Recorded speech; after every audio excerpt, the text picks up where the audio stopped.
Hi, everyone. Welcome to Special Events with UGA Miracle. My name is Julian. I'm the Executive Director for UGA Miracle. Hi, my name is Stella and I'm the program director. It's a pleasure to be here. We're just going to go over some of our special events and teach you about some success that we've had. So excited to get into it. Yeah, so we're gonna go ahead and get started with some just general standard best practices for special event planning. This is kind of what we've implemented. I've been on an events team for the past 2 years now, and this is kind of what we've used for our event planning. And that is create, build, and adapt and execute. So in terms of create, we're thinking about what type of event we want to have, when it's going to be, where it's going to be, um, whether it's an event we have annually and we're going to keep it the same, or whether it's something new that we're implementing. There's a lot of brainstorming sessions that kind of go into the create bubble. And then from there, we start building and kind of pulling together all the logistical things for the event, finding booking everything, the location, um, advertising, getting entertainment, figuring out ways to get people there, and really getting everything booked and ready to go. And then obviously that adapt portion comes in because something along the way is going to have to change, and you just kind of have to roll with the punches and be ready for that. And then in terms of execute, just making what you put together come to life and how it can be the best. And then after that, kind of getting feedback about how it can be made even better in the future.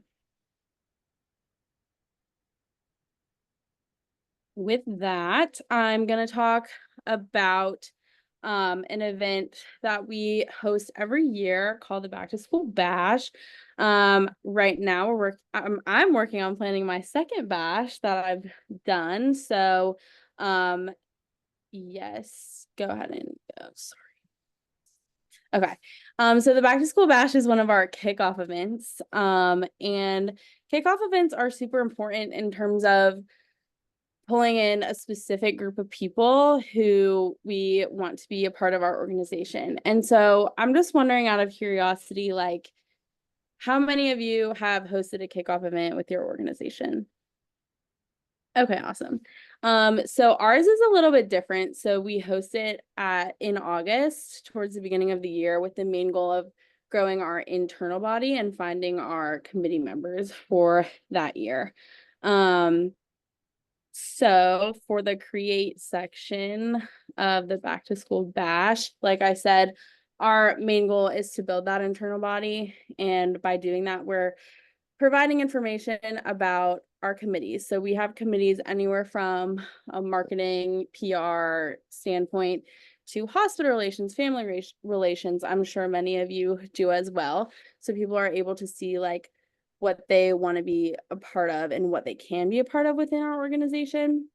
Like I said, it's the second week of school, so everybody is super excited about getting involved on our campus during that time, and a lot of organizations host their kickoff events then. And then we hosted on Legion Field, which is centrally located on campus near a bunch of freshman dorms, and it's really easily accessible. Um, and in terms of audience, we're looking, obviously, all UGA students are welcome, and we're looking for students of all ages to be members of our committees. But there's an emphasis on first year and transfer students, just because that has generally been the bulk of our committee members. And then in terms of incentives, our campus is really interested in food, like free food will get people there. So that's something that we try to have every year.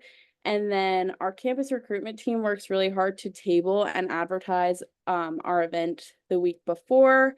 So that's something that we set up in advance to make sure they have the opportunity to be out in front of the big buildings on campus where all the classrooms are and tell people about our event.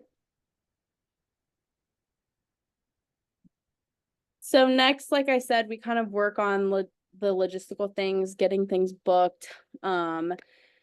I'm really big on POAs, which are plans of action, where you essentially lay out everything that needs to be done, every single question that somebody might have. I'll show an example of a POA in a second, but building that, we do trifold boards. That's what we've traditionally done at this event for committees to have an opportunity to show kind of what they're all about, as you can kind of see in that picture. Maps of where everything is located. You book your entertainment. And we also have had a family story at this event so that people who are new to our organization or maybe haven't heard about it can form a connection and kind of see what our cause is all about. And we traditionally do that at the beginning so that people kind of understand like what we're fundraising for and maybe more inclined to join. And then, like I said, advertisement as well, continuing working on that, getting that posted on our social medias all over the place, getting flyers up in the freshman dorms and the library, anywhere that students are. And then, like I said, this is an example of a POA. So on the left side here, this is kind of more general information, like arrival time, where people's tables are, like what they need to bring. And then on the right side is an example of a specific team's like jobs. I found really helpful when planning events that people are supposed to have roles at is putting their names under a specific task, because when you send it to them, they're more likely to see their name and be like, oh, I have a specific job, like I have to go. And that helps with attendance a ton. So this is an example of our campus recruitment team. At the bash, we had them kind of surrounding the areas with posters to like draw people in. And that was super successful in getting even more people to our event. This is a map of the field. You can kind of see here how we set it up. We had fun games and stuff. This is actually the setup for this upcoming year. We split it up by our branches that we have, and then we have like the food. We've traditionally sold merch, which is really awesome. And then that way everyone knows where to go. And then this is an example of a trifold board, like I was talking about. We send out a template at the beginning of the summer, and each exec pair that has a committee is going to make them, and they just have to kind of write what we put, like talk about their committee, the fun facts, how much they raised in the previous year. You can kind of see just to so people can get an idea, and then the QR code for the committee application so that people can sign up. Okay, and then in terms, so for the execution of the event, the hard part is basically over at this point. Leadership will be there to help you set up. Attendance is really important. I will say attendance at the bash has been great for the past couple of years. It's an event that leadership loves to go to. Everyone wears their polos. It's super exciting to like be a part of this at the beginning of the year. We do exec introductions so that people can get to know the exec board. And I think it's kind of helpful for newcomers to see like how you can progress in this organization and gain leadership roles. So that's something that might be attractive to some people. Tabling practice, because we table pretty much throughout most of the year. So it's a good opportunity for leadership to kind of make those conversations. QR codes are literally everywhere with the committee application. Our production team does a really great job of capturing photos that are used for the rest of the year, because everyone's in their polos and they love to post those pictures on like fundraising days and things like that. So that's really awesome. We get team photos done.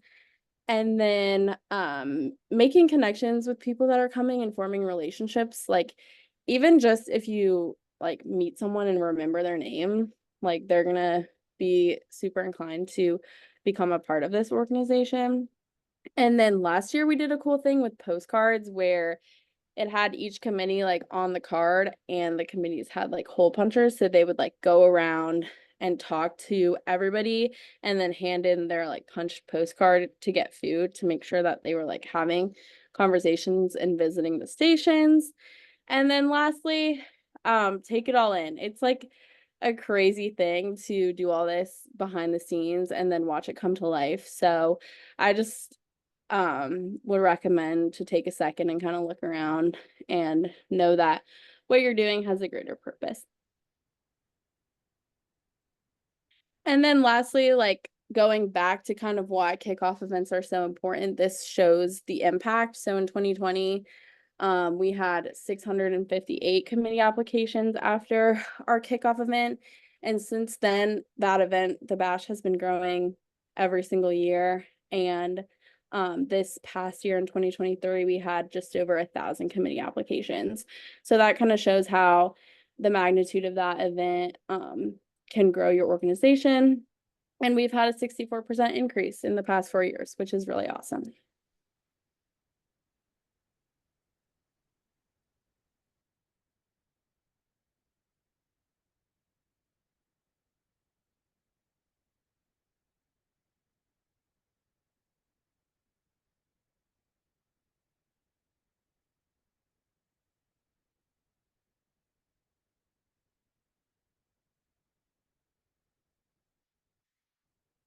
So now I'm going to talk about another signature event that we do called Hospital Night that I was lucky enough to be able to plan last year. And I'm going to teach you about how I went about planning this and some of the challenges and some of the goals that we had for this event. So I want to start off by asking what y'all consider a long drive. So as you can see, relatively to us, our children's hospital is pretty far away from our campus. It's about 65 miles, which is almost like an hour and a half drive. And so while that may or may not seem far to you, depending on where you're from and kind of your area, it is a relatively far distance for us. And a lot of our students and a lot of our student body in UGA Miracle is from out of state. So for a lot of these people, they've never even seen the hospital that we are fundraising for. So it's kind of difficult for them to be expected to care so much and care about fundraising when the hospital that they see is not on campus and it's not so close, which I'm sure is a problem that a lot of you also encounter um, if you don't have your hospital as part of your university or part of your local community. Um, so I just want to talk about the importance of cause connection building off of that. So cause connection is really crucial for ensuring that students understand the impact that they're making and how it's local and what their connection is to that cause. But by building an emotional and educational connection between the students and the hospital directly, that enhances the engagement. It motivates people to want to be involved and stay involved, and it motivates people to really identify with that mission of your organization that is your dance marathon program. So we were presented, and we always are presented with this challenge of how can we bring our children's hospital to our campus? So the primary goal for Hospital Night was to design an engaging and immersive experience that captivates students' interest and provides them with meaningful connections by incorporating the cause connection directly to them. So we aimed to make a conference style event on campus where we actually were able to bring people from the hospital, people and resources from the hospital to our campus for that direct hospital interaction. So people were actually able to meet and talk to these people from Children's Healthcare of Atlanta. And it really helps humanize the cause by showing the actual real life stories and experiences that these individuals from the hospital had to tell. And then finally, we presented activities from the hospital that highlight the activities and the things that go on in the hospital, such as music therapy, aquatic therapy, rehabilitation services. And by exposing people to different aspects of different things that go on in our children's hospital, it really broadens their understanding and helps them feel connected and feel like they have a cause connection and understand what they're doing and how they're helping the hospital by being in our organization and fundraising. So to plan this event, We wanted to reach out to various hospital staff really early on. So we wanted to target different departments. Um, but we have to schedule really early in advance as possible, because these people are busy. And especially when your hospital is far away, if it is, it can be difficult for them to get out and make it to your campus. So you want to plan ahead of time and reach out to those hospital departments as soon as possible. So, like I said, we were sending emails through our hospital advisor, but we were sending emails to CIRU, which is our rehab unit, our Aflac Cancer and Blood Disorders Center, music therapy, physical therapy. So we were reaching out to different parts of the hospital to make sure that we could try to get a couple people there. And then we want to select and reserve an ideal venue on your university's campus. So you want to choose a location that can accommodate multiple groups in nearby spaces, such as a building with adjacent lecture halls, and you want to ensure that you reserve these spaces early to avoid scheduling conflicts and also provide a seamless experience for your speakers and your attendees. And then you want to plan the logistics of such an event, such a conference style event, um, where you're including the duration of each speaker's presentation, any materials or handouts that you want to give out while you're there, if they want to bring any promotional items from the hospital. And then additionally, a nice detail is to set up sort of like a comfortable quiet room for your guests from the hospital, because if they're traveling a long way, they're going to be pretty worn out, or they could be pretty worn out, and they might just need a place to recharge and sit for a minute between when they're talking to students and presenting. So another thing you want to do with an event like this is get the word out as much as you can early. So what we did in our situation is that we opened this event to members and also non-members. We wanted to get it out to as many people as we wanted, because this would increase the cause connection and maybe even inspire people who are the opposite, who know this children's hospital and are interested in it, but don't have a connection to UGA Miracle yet. So further, we presented this event as a promotion to pre-health and STEM students, because a lot of times people who are involved in these organizations, and it doesn't have to be, but they're interested in learning from healthcare professionals to see what they can do and see how they can learn from certain healthcare professionals. So we use social media and we use campus flyers to get the word out, and we said, hey, hospital night's happening. You're welcome to join. Um, and then we had interactive sessions to keep the attendees engaged digitally. So I'll just explain how we did that on the next slide in a second. But this is an example of our social media promotion that we put out early. And then another cool thing that we did is we actually contacted our pre-health and our pre-healthcare advisor's office to send this out. And that's something that you can do, is you can contact people from your university to put the word out for your events, to try to engage those audiences that you're really targeting. Um, so then we get to the event programming, right? And so when the actual event happened, we had this sort of conference style, as I've kind of described. So this is a digital brochure that we made. And if you scan that QR code, you can actually see how that brochure would come up while you were there. So this is kind of like the event program that we handed out. And what was really cool is that it opens like a booklet on your phone. So you'd show up and you'd scan and you'd see where you can go. And you have a little map here, and it explains exactly where you can go and what you're learning. So it's kind of like a conference style, kind of like we are here, where you see the name of the presenter and then you see what time slot you're supposed to go to their presentation. And it works really nicely because it's all in one sort of general area. So you leave one presentation, say I leave the foundation slash Aflac Cancer and Blood Disorders room, and then I get to move to the aquatic therapy room. So I'm always learning something different and meeting a different person, and I have a nice guide to show me where I am supposed to go while I'm at that event. And another cool thing is, if you see this little cutout card over here, is we had a what we called a make it count room. So our theme for the year was called the Make It Count year, and that was sort of our general idea for the year. So we made a room called the Make It Count room, where we actually had a person drop out and told us they couldn't come anymore. So we kind of last minute, as things happen and you kind of have to make things out of what your situation is. So we made this Make It Count room, and we turned it into kind of like an interactive experience where you could sign thank you cards for staff, or you could write notes to patients, or you could actually play a little game where you try to guess how much each donation amounted to an item in the hospital. So we kind of had to think on our feet, and we made a really cool room where it actually ended up really nicely, where we made this big thank you card for some of our hospital departments, and we dropped them off at the hospital, and that's an actual picture of the card that we made from the Make It Count room at the hospital that they took with them after the event. Um, so then the event execution, once you've planned it and everything, the actual execution, like Stella said earlier, is honestly the easiest part, as sure as you're hopefully very prepared at this point, but you want to coordinate the travel logistics with the hospital staff. Make sure that they know when to be there and make sure that you're greeting them when they're finally arriving because they've probably been coming a long way. Um, Prepare the event rooms well ahead of time. Whatever equipment you need, whatever signs you need, if you need door signs to show this is what presentation is going on in here, have that ready. Arrange seating, whatever you need to do in your school area.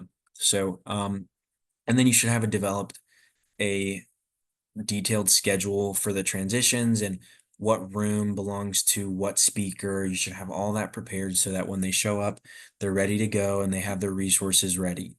Um, and then provide the hospital staff that is also visiting with an orientation for what they should be ready to expect and how long they should be presenting for. And they should already know all this because you've been planning this for a few weeks or even months. And then, like I said, just preparing for challenges. Some of these people don't understand that sometimes stuff goes wrong and you kind of have to be okay with that. Usually something does go wrong. So just prepare for things going wrong and how you can work around that and overcome that situation, make the most of it when you're event planning. So then we're just going to go over some tips for success for general event planning strategies. Yeah, so the first one is huge for event planning, and that is to communicate effectively. For many of our events, we're bringing in a lot of different teams. For example, if we're bringing in food, we're going to have to work with our sponsorship team. So, you know, being communicating with them, asking what you can do to help them, and just making sure that everybody is on top of what they need to be doing. And then, like I said about reaching out to people and planning early, plan as early as possible. As soon as you have the idea that you might need some tables and you need to rent some tables, or if you want a family speaker to come, jump on it as early as possible. There's no need to wait. Worst case scenario, they tell you to reach out again later, but it never hurts to start planning as early as possible. It just eliminates as much iffiness as you can. So just plan early as possible. Yeah, this one kind of goes along with that, but early in the stages, building a strong team of leaders who you can really count on to do their not only do their work, but go above and beyond to plan like effectively and that you can trust them to plan. Yeah. And then assigning specific roles, like Stella said at the back to school bash, people feel like a sense of belonging and also a sense of importance when they know that they have a certain job and they're being relied on for a certain job. So, and it also eliminates ambiguity. So instead of sending out a sign up, sometimes it's best to just tell someone what their job is and hope that they take ownership of that job.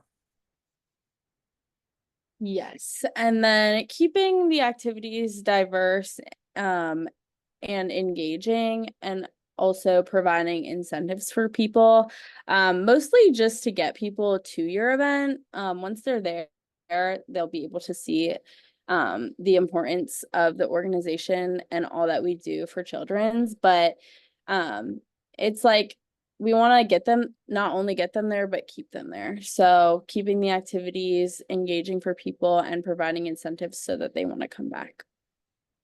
And then, yeah, just prepare for adversity. You never know what can go wrong. A rainy day, a speaker decides that they can't make it. Be prepared for adversity and have backups and don't get down. It's part of the process, and you just need to be able to bounce back and figure out a solution. And lastly, um the biggest tip I have, the biggest piece of advice, I guess, is to get feedback. And get feedback as soon as it happens. Otherwise, people are going to forget, say, "Oh, I don't really remember," and keep that feedback for people in the future so that when they're planning this event again, they can look and see what needs to be done to improve it and make it even better. And now we'll take some questions. Thank you, everyone.